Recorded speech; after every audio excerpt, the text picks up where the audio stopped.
L'air du matin apportait ce calme du sud, chargé de jasmin et de jugements silencieux. Je me tenais de l'autre côté des barreaux en fer forgé de la chapelle San Isidro, où le cercueil d'Esteban reposait sous des vitraux et des prières solennelles. De la rue, je pouvais tout voir. Le corbillard noir étincelant, les rangées de SUV et de berlines de luxe, les personnes en deuil entrant, certaines avec la tête baissée, d'autres avec des sourires polis et des téléphones portables en mode silencieux. Et au centre de tout cela, ma fille Amalia se tenait près de l'escalier principal, ses mains délicatement croisées sur un sac brodé de ses initiales. Sa robe noire était parfaitement ajustée.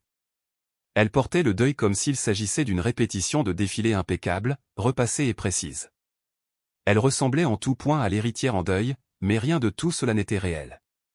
Ce ne sont pas les larmes qu'elle a essuyées avec un mouchoir en lin. Pas les salutations aux amis de la famille qu'elle n'avait pas vus depuis des années. Et certainement pas de la façon dont elle a levé le menton quand elle m'a vu de l'autre côté de la rue. Avant que je puisse faire un seul pas, 2 hommes en costume gris foncé sont apparus de chaque côté de la clôture. « Madame Morale, dit l'un d'eux sans me regarder dans les yeux, ils nous ont demandé de vous informer que vous ne pouvez pas entrer. » J'ai cligné des yeux, pas sûr d'avoir bien entendu. « C'est l'enterrement de mon mari, murmurai-je à voix basse, cherchant le calme. J'ai rédigé son premier testament. Je l'ai accompagné pendant 3 opérations. Nous nous sommes mariés dans cette même chapelle. » Le deuxième homme, plus jeune, se tendit. « Nous sommes désolés, madame. Ceci est un événement privé. Mademoiselle Amalia Morale a le contrôle total de la liste des invités. » Mon téléphone vibrait dans mon sac à main. Je n'avais pas besoin de regarder pour savoir qui c'était. Malgré tout, j'ai tapé une ligne. « S'il vous plaît, ne rendez pas cela plus difficile que nécessaire. » Je fixais l'écran. Les mots frappent plus fort que les gardes. Elle ne voulait pas de scène. Elle ne voulait pas que je sois là-bas. Pas maintenant, pas quand les yeux de l'élite de Mérida la regardaient. Je reculais lentement. Mes talons raclaient le banc de pierre. Je n'ai pas pleuré. Je n'ai pas discuté. Je suis resté là pendant que ma propre fille enterrait son père. Et moi. Avec lui. Cette nuit-là, j'étais assise seule dans la cuisine, les mains enroulées autour d'une tasse de camomille rafraîchissante, regardant le silence de la maison. C'était trop calme pour une journée qui aurait dû se terminer par des éloges et des larmes partagées. Au lieu de cela s'est terminé avec des gardes de sécurité et un message qui ressemblait à une ordonnance restrictive. La douleur dans ma poitrine n'était pas exactement du chagrin. C'était quelque chose de plus profond. La reconnaissance que ce n'était pas soudain. Cela avait pris des années à se préparer. Amalia n'a jamais été cruelle lorsqu'elle était enfant, mais même à cette époque, son sourire avait quelque chose. Charmant en apparence, mais trop calculateur pour quelqu'un de son âge. Je pensais que c'était de l'intelligence. C'était peut-être le cas. Ou peut-être que c'était quelque chose de complètement différent. Je me souviens de l'été où elle avait 12 ans. Elle a pris mon chéquier et a imité ma signature pour s'acheter une paire de bottes d'équitation blanches. Quand j'ai trouvé le reçu sous son matelas, elle n'a pas pleuré ni supplié. Elle sourit. Pas avec joie, mais avec la confiance tranquille de quelqu'un qui sait que vous l'aimez trop pour le quitter. Je lui ai pardonné, bien sûr. Je l'ai toujours fait. Récital de piano, genoux écorchés, promesses non tenues déguisées en crise de colère adolescente. J'ai tout pardonné. Elle m'a dit que devrait pardonner. C'est moi qui l'ai élevée, presque seule, tandis qu'Esteban voyageait entre les villes, collectant des capitaux au lieu d'avoir des enfants. Je suis resté. J'ai préparé des déjeuners. J'ai séché ses larmes à travers des chagrins d'amour. J'ai ignoré tous les signes avant-coureurs. Et maintenant, j'étais là, à boire du thé dans une maison vide, tandis que ma fille enterrait mon mari sans moi. Mon email a sonné. J'ai ouvert l'ordinateur portable avec une lourdeur que je ne pouvais nommer. L'affaire était clinique. Résolution de l'héritage. Esteban Morale. Un PDF numérisé était joint. La signature était récente. Le langage était froid et clair. Chaque peso, chaque propriété. Y compris le manoir de l'Avenida Colón. C'était pour Amalia seule. Aucune mention de moi. Je l'ai lu 2 fois. Et puis encore. Le thé avait refroidi, mais mon pouls commençait à s'échauffer. La fille que j'ai élevée ne m'avait pas seulement exclu des funérailles. Elle m'avait effacé de son héritage. Et pourtant, au fond de moi, je savais que ce n'était pas fini. Je suis arrivé au manoir juste après l'aube, le ciel encore noué par les restes de la nuit. Mes mains serraient trop fort le volant. Je n'avais pas dormi. Il y avait trop d'air sec. Trop de questions. Le genre de personnes qui n'ont pas besoin de réponses, seulement de reconnaissance. Quand j'ai tourné sur l'avenida Colonne et que j'ai vu la maison, j'ai eu le souffle coupé. Non pas parce que c'était différent, mais parce que ce n'était pas le cas. Du moins pas à distance. La façade en pierre grise. Les hautes fenêtres. La vigne qui s'accrochait obstinément au mur. Tout est toujours là. Jusqu'à ce que je voie le jardin. Les roses avaient disparu. Le vaste parterre de roses anglaises qu'Esteban et moi avons planté l'été où nous avons célébré nos 25 ans de mariage. Arraché. À sa place, du gravier blanc brillant et 2 pots symétriques de palmiers importés. Froid. Sans vie. Cela ressemblait à l'entrée d'un hôtel de luxe. Pas une maison.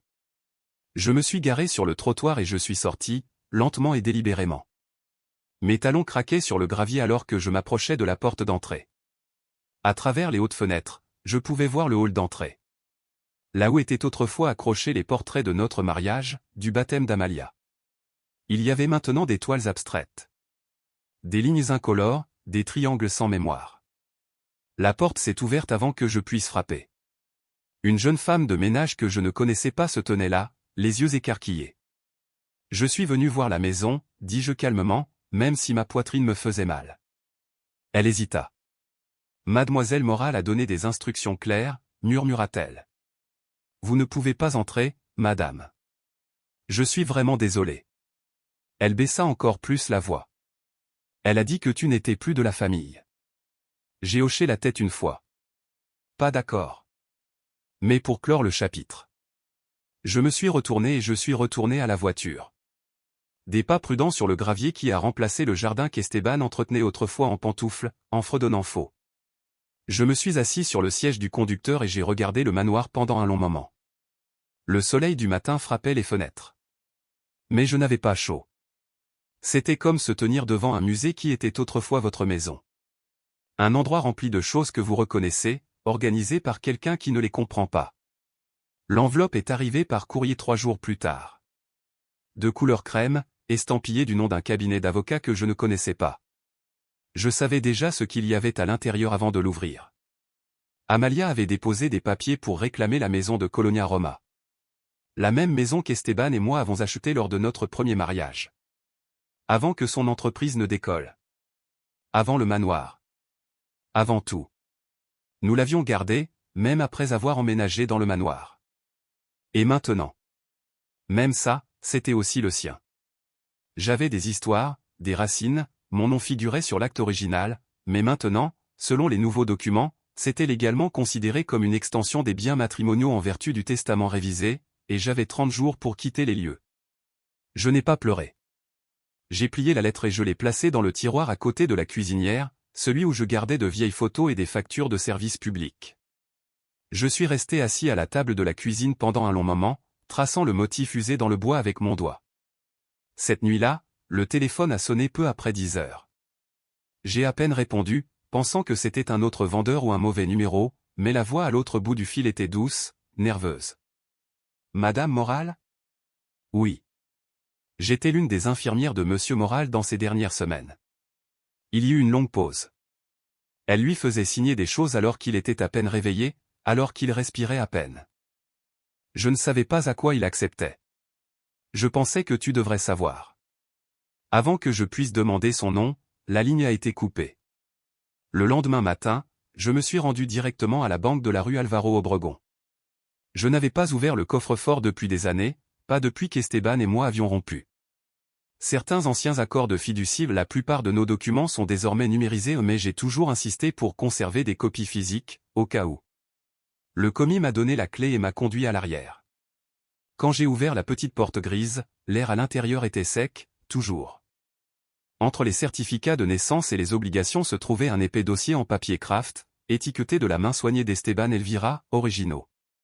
Je l'ai rangé soigneusement, je l'ai regardé un long moment avant de l'attraper.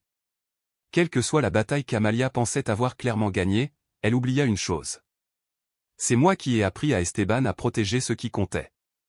Je n'avais pas parlé à Clara Randon depuis presque 5 ans, mais elle a répondu à mon appel à la première sonnerie, directement.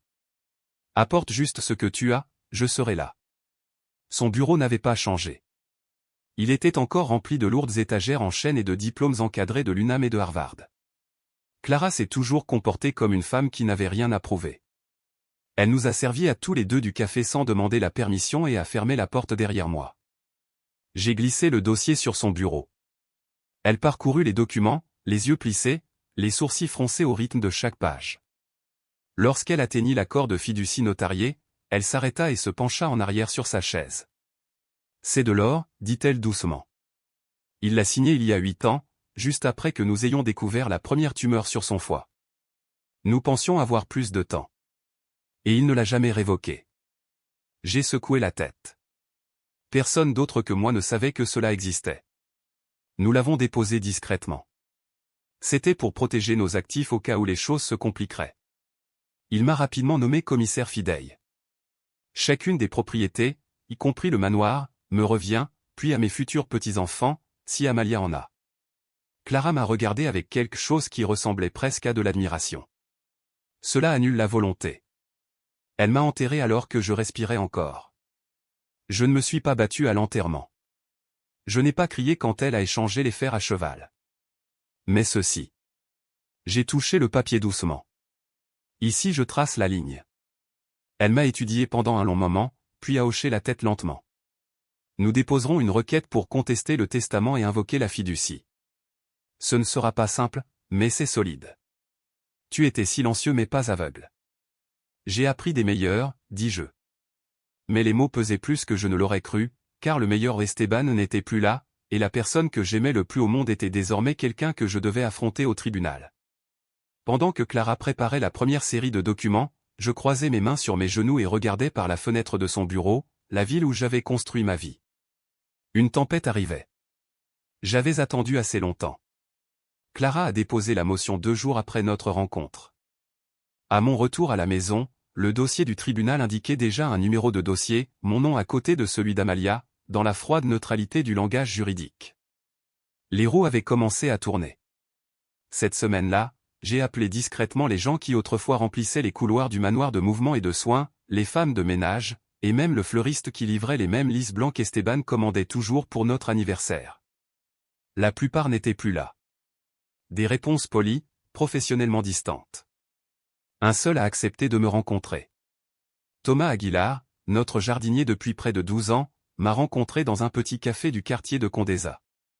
Avec des mains ridées et une voix basse, il commença. Ils ont commencé à nous remplacer dès que Monsieur Moral était trop malade pour marcher.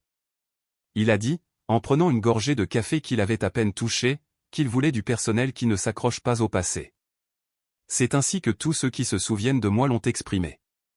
J'ai demandé, il a hoché la tête. Au moment où Esteban est décédé, il n'y avait plus personne qui savait à quoi ressemblait cet endroit auparavant.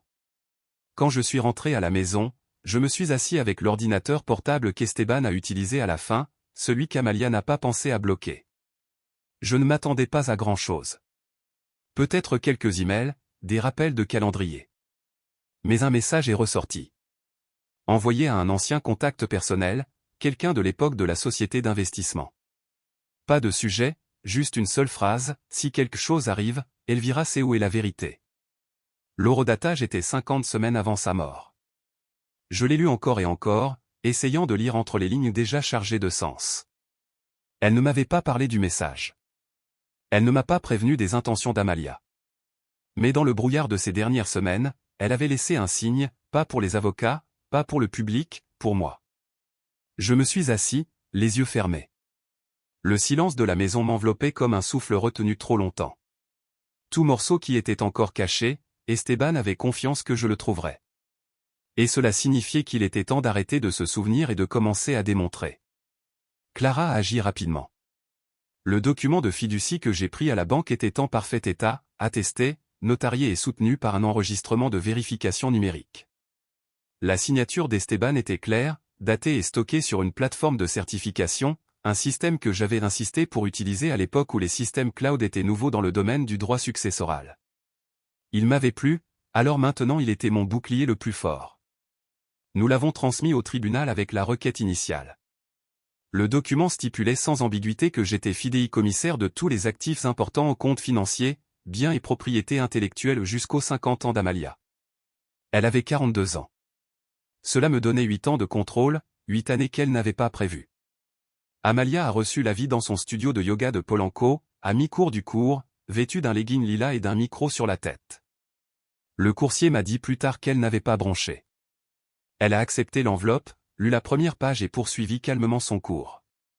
Le lendemain matin, un journaliste du journal Yucatan a publié un court article la citant directement. Ma mère et moi étions éloignés. Elle a abandonné mon père bien avant sa mort. C'est moi qui suis resté.